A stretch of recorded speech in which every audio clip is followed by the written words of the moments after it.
Who is my customer? Where is my customer? What should I say to my customer? Using the word you in my advertising messaging, in my sales communications, in my emails, and in the way I speak to my customer in general. What do I say to him, and why should I say that to him? Why shouldn't I say something else to him? And should I say the same thing to him or her or it, whoever is my customer? When should I say what? Should I say the same thing again and again? And then finally, how do I reach my customer in order to say this? Ladies and gentlemen, men and women of the audience, my dear viewer, hello. My name's Hussein Zaidi. Thank you for visiting salesandmarketingforyou.com or my YouTube channel, or clicking on your friend's link, whatever got you to where you're looking at me explaining you marketing to you. You marketing is about you because I'm talking to you right now. Therefore, if I'm talking to you, that should be the word I use the most. These are the 4 fundamental questions of marketing. And I might as well say marketing and sales.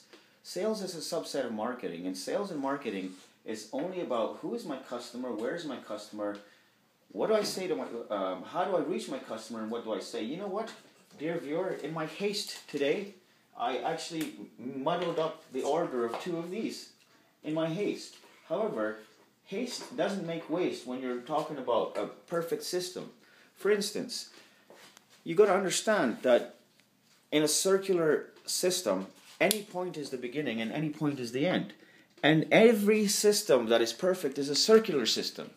You're born, you grow, you die, and your flesh and bones and material goes into the earth, and plants come out of that, or other people. You understand what I'm saying where I'm coming from, my dear viewer.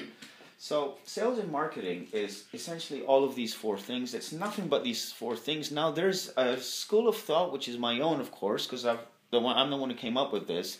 There's a school of thought that says, this is great for getting a customer, but once we have a customer, is it the same thing? And the answer is you're a genius, and of course it's not the same thing.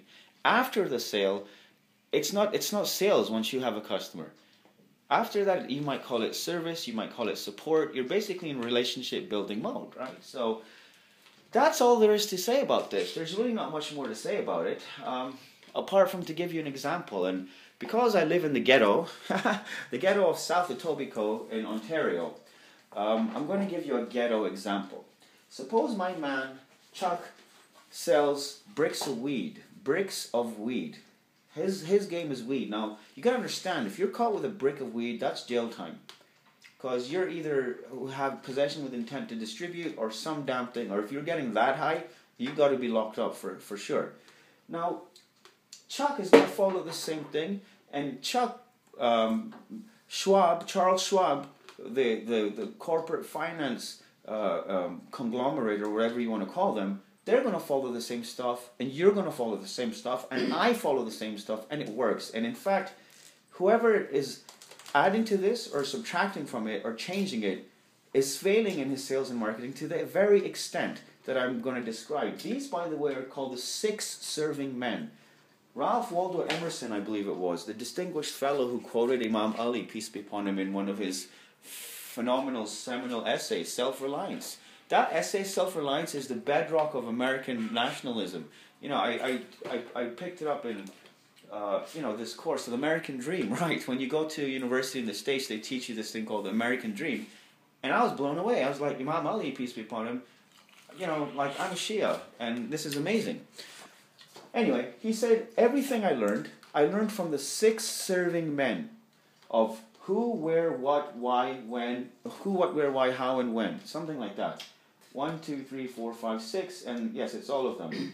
And they're all W's, 5 of them, except for the last one. It's a W, but on the end of it. It's cool stuff. I mean, I get into stuff like that too, my dear sales and marketing enthusiasts. In fact, my Twitter handle might be cause of concern to some folks. They might think, well, who is this guy? Does he think he's a gladiator? Samulus Remus. So I had a friend called Todd. I used to call him Toddulus Remus. Looking for handles with sales and marketing, and you come up with Sam, right? Sales and marketing could just as well be S&M, sadomasochism. But let's go with Samuel's Remus, shall we? Okay, so Chuck, who's your customer? Well, yo, man, I won't be hitting up the dealers, man. They buy my bricks, they break it down into dime bags, right? So he's already planned out his distribution strategy, right? Okay, so who are they? It's these dime bag dealers. All right, these dime bag dealers. Where do they hang out, Chuck? Where do we go to find some of these cats? Well, you don't go and see them hanging out somewhere, man. You got to like be cool about that stuff, man. You got to go to a club. Okay, that's where. Or you got to go to an online weed smoking forum. Some of them cats are hanging out in there in the chat rooms. That's where. That's online. Hey, folks, remember, where is online and offline? Obviously, it should be obvious, right? And there's only online and offline, by the way. There's no like third dimension where someone could be hiding out, which is not on or offline, right? So, or fourth dimension. Anyhow, who, where? Okay, so instead of what, you see, my dear viewer, when I explained it to you, it still came out correctly and logically and sequentially almost, even though I reversed a couple of the steps. And I kind of muddled it up, I'll be honest with you, but it did work. But we will go to how. So, Chuck, these are your guys. They're hanging out in these clubs and bars and dives up and down Yonge Street or whatever, Queen and Sherborne, Shelters, whoever and wherever they hang out on.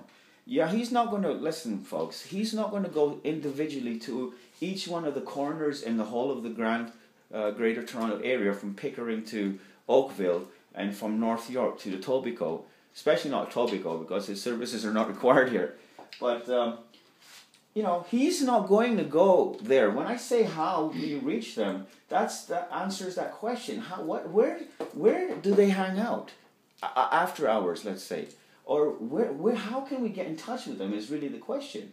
I mean, how we get in touch with them is where are they, and then how do we get out there or something. So this right there, I know it because I'm thinking about it and my mental gears are churning. That is Chuck's issue right there.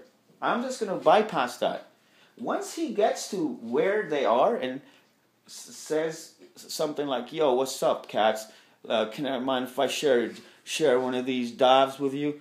Or whatever the hell goes on there. I'm being stupid, obviously. I watch too many movies like Pulp Fiction, but what he says is very simple at this point. I mean, he's like, listen, y'all, you guys get 0.6 grams for $10, right? Or you sell that stuff. I'll give you 9. I'll give you 9. You know what? You usually get 7.5 like from a guy like me. I'll give you 9. And the reason, and he'll explain it to them because they want to know why is it that he can say this stuff, because it's working both ways, my dear customer. I mean, the whole thing, as I talk, it becomes more and more involved. They're thinking the same things he's thinking. The customer is already ahead of the game. He's like, well, how are you going to give me this great deal? You're probably lacing it with cocaine. It's probably addictive. There's trust issues. Remember, the 3 things you need in sale are the cost has to be right, and you need to have a need. Like those guys need to have his weed, obviously, to be able to sell to their people, their dime bags, the dime bag users. But then there's trust. Do they trust him?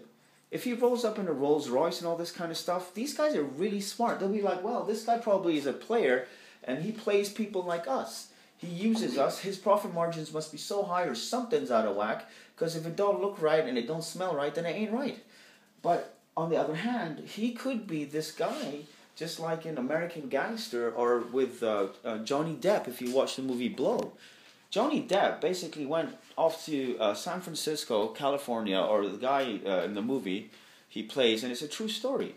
And they started selling weed on the beaches.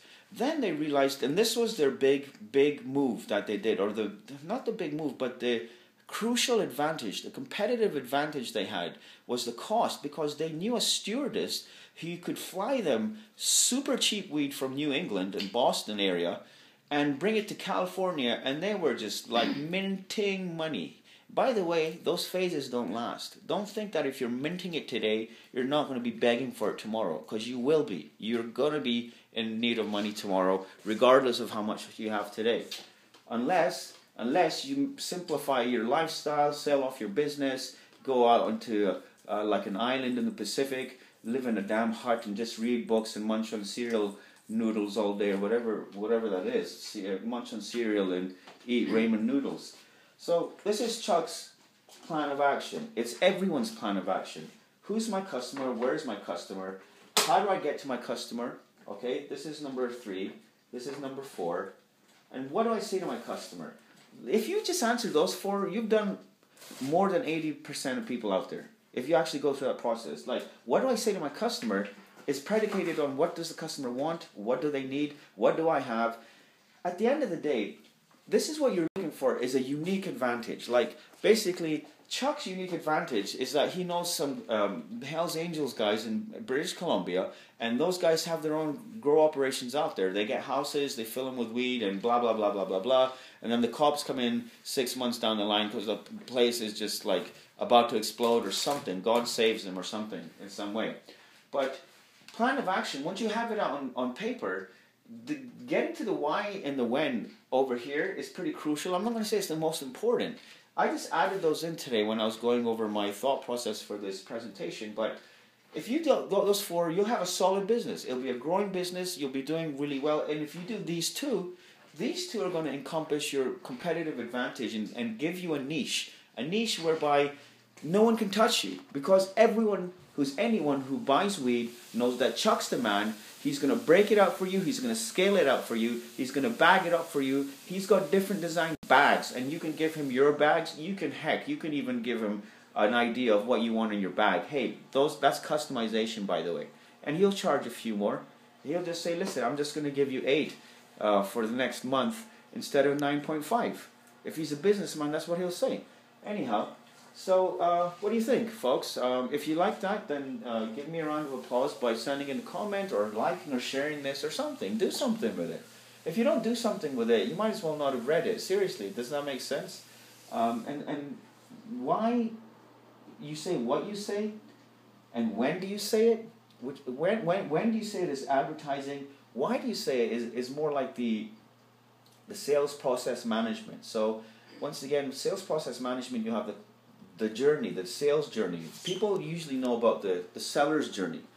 And I want to talk to you about all of those things in future videos. Advertising, the overall messaging concept, you marketing, you messaging, and then the why, which is part of the sales process management. So as a buyer, you're thinking certain things and you're taking certain steps. As a sales guy, you want to reach the buyer, you want to make him interested, want to get him involved in the discussion, then you want him evaluating you and negotiating, and then you close the deal, so to speak. There's no such thing as a close. We'll get to that too. But that's just primer for upcoming events here on salesandmarketingforyou.com, or you can just subscribe to my my fledgling YouTube channel. It's still young, and there's a lot of work to be done, so help me out, will you? Thank you. Take care and talk to you soon.